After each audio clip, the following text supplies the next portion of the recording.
పెద్ద షాకే ఇప్పుడు 25 మంది కూడా వచ్చే అవకాశం ఉన్నట్టుగా అయితే మనకు తెలుస్తోంది. రాము గారు, ఇప్పటికీ పోచారం శ్రీనివాసరెడ్డి ముఖ్యమంత్రితో భేటీ కావడం జరిగింది. వాళ్ళ పార్టీలో వచ్చే అవకాశం ఉంది, మరికొంతమంది వచ్చే అవకాశం ఉంది. బీఆర్ఎస్ పార్టీలో ఏం జరుగుతుందో మొత్తం అందరూ కూడా కాంగ్రెస్ పార్టీ వైపు ర్యాలీ అవుతున్నట్టుగా సమాచారం ఉంటుంది. మీకున్న సమాచారం ఏంటి?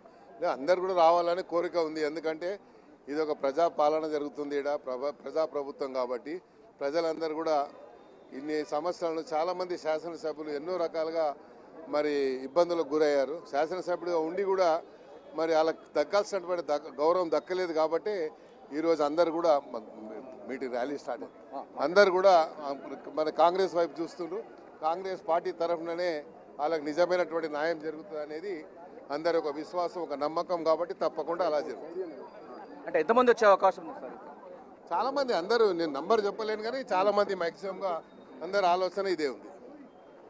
ఓకే, అంటే ప్రధానంగా బీఆర్ఎస్ పార్టీ మాత్రం వాళ్ళు మేకపోతు గాంభీర్యం ప్రదర్శిస్తున్నారు. అసలు తీడితేసి నువ్వు ఇదేం పెట్టావు, వదిలే, నేను ర్యాలీలో ఉండాలి. ఏమైనా అక్కడ అంటే ప్రధానంగా నీట్ సంబంధించిన ర్యాలీ ఒకటి నడుస్తా ఉంది, దానిలో భాగంగా పాల్పంచుకుంటారు. సరే, ఏదైనప్పటికీ దాన నాగేందర్ మాత్రం స్పష్టం చేస్తున్నారు, బీఆర్ఎస్ పార్టీ ఇక మొత్తం పార్టీ గల్లంతే అవకాశం ఉంది. దాదాపు 25 మంది వరకు కూడా కాంగ్రెస్ పార్టీలో చేరడానికి సిద్ధంగా ఉన్నారని కూడా ఆయన స్పష్టం చేస్తున్న పరిస్థితి కనబడుతుంది. సో బీఆర్ఎస్ పార్టీకి ఊహించని షాకులకు తెరదీశారు ఇప్పుడు ప్రస్తుతం అయితే నడుస్తూ ఉంది.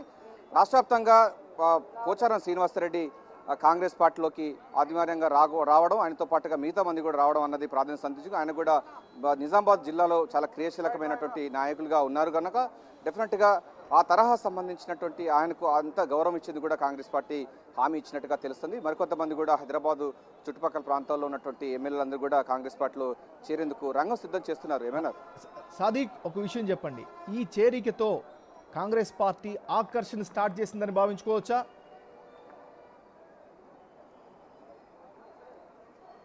ప్రధానంగా ఏమన్నా దీంట్లో అది ఎప్పుడో మేము గేట్లు ఎత్తివేస్తాము, ఈ గేట్లు ఎత్తివేస్తే ఎవరు కూడా బీఆర్ఎస్ పార్టీలో ఎవరు ఉండరు, ఒక నలుగురు తప్ప మిగతా అందరూ కూడా కాంగ్రెస్ పార్టీలో చేరతారని కూడా ముఖ్యమంత్రి పీసీ చీఫ్ రేవంత్ రెడ్డి స్పష్టం చేశారు.